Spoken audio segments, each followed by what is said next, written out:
Hey guys, it's Aaron with Everyday Living. I hope you learned something today.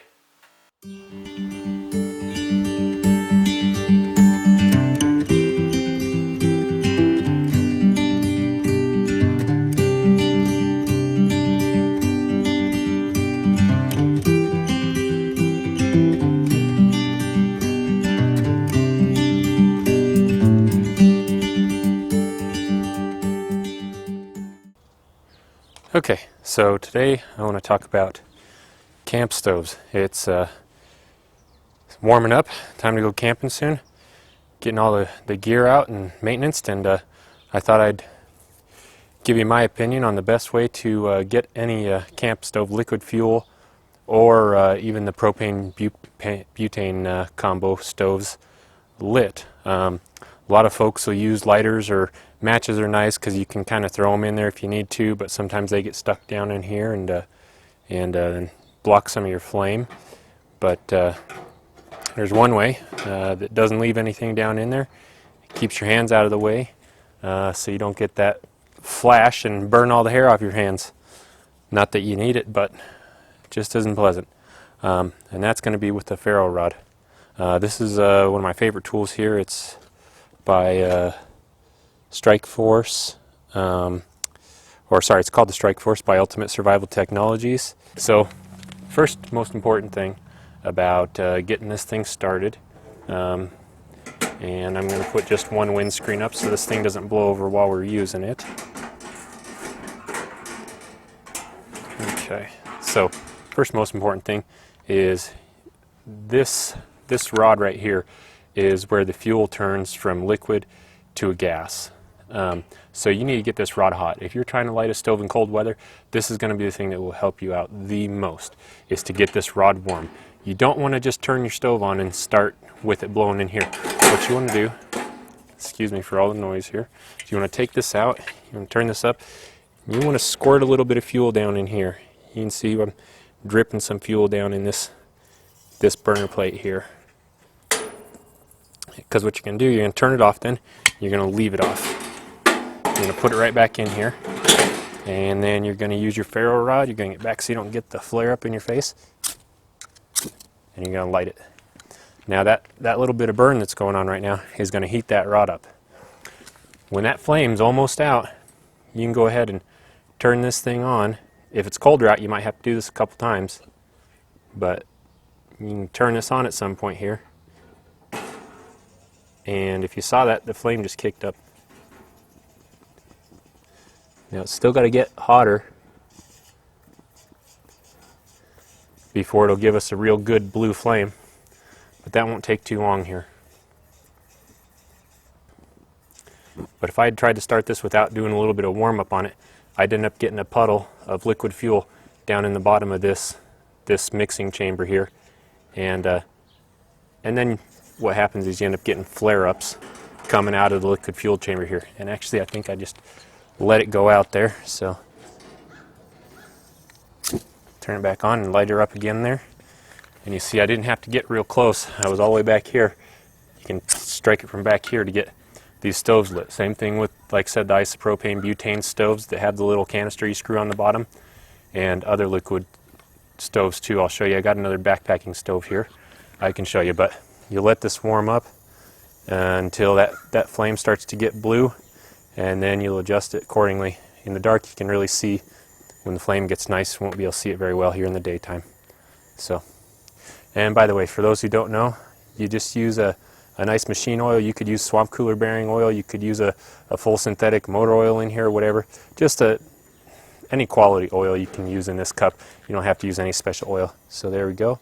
We're up to heat. We got a nice clean burning flame there, and that's all it takes.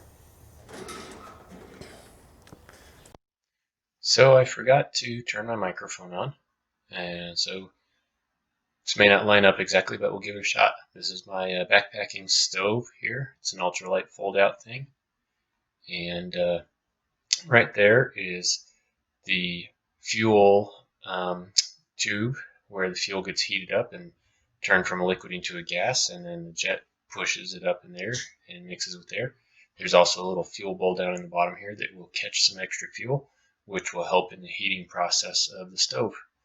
So while the stove's cold, I turn it on here, and I let some fuel get squirted up into the top and the bottom there. Most of it collects on the top and then drips down into the bottom. And then this will work no matter how cold it is, and if it's raining, this will work too.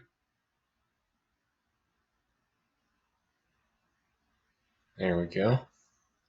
Now that rod is actually really long right next to the flame there. This thing heats up pretty fast. I put a little too much fuel in it here, so it takes a little bit for it to burn off. And also what I'm saying here is I have a windscreen, which I didn't pull out of the bag that this goes in. It's about 6 or 8 inches tall, fits a big old pot inside of it. So would be using that if I were camping, trying to get this going. I'd have the windscreen up. But for the sake of the video, we're not using it. So as the flame dies down, we start to warm up. I start to give a little gas, and real quick here, actually, it's going to take on a nice clean blue flame, and there it goes. It is burning cleaner and cleaner every second now, and really heating that rod up. And you can't hear it, unfortunately, but it sounds just like a jet boil if you've ever heard one of those. It's just what it sounds like now. And that's all there is to it there. When you shut this off, it will take a minute to die down, just like all of these do, and there still will be liquid fuel in that entire line there. So you don't want to disconnect stuff from it until that stove is completely cooled down, because this stuff is super flammable. Okay, so the last thing I want to show you here is with this Coleman lantern I've got. It's not really practical to try to get a spark in there with one of these. You'd have to take the top off, which is not impossible. You could just pull this and pull the lid and then start it up, but it'd be a little hot trying to get this put all back together. And if it were raining, it'd be raining inside the lantern, so you don't want that. Best solution I've found for this, Coleman actually makes a little striker here that bolts into one of the match holes on the lantern, and then it's got a sparker up there, just like on a cigarette lighter. You just gotta give it a twist. I had it on the other side next to the knob. It was a little too close to the knob. It was hard to twist it, so I moved it over here. All the lanterns that Coleman has 2 match holes, so I don't know which one will work better for you. But basically you just turn your lantern on, and as soon as the gas air mixture gets right, this thing will ignite. It'll probably take a few strikes. There it goes, a couple strikes and we're lit, and it heats up real quick. It's already a little warm out here today, so there wasn't as much flaming, but this has the same thing as those stoves do, right in the inside. This is an air pocket here. You can see I can cover up the hole and we get too much fuel. But right next to that is that rod that gasifies the liquid gas on its way up, and that's why it's right next to the heat source again. You can see, so it gets real hot and it burns real efficient. So, and again, when I turn this one off, same thing as those other ones. Takes some time to die down because there's liquid gas still in this tube that the heat is liquefying, the heat is turning into gas and pushing it out. Anyways, I hope you learned something today, and this makes your camping easier and more enjoyable. And don't forget to check out the video where I talk about my different ferro rods, what I like them for, and which one I use. Thanks.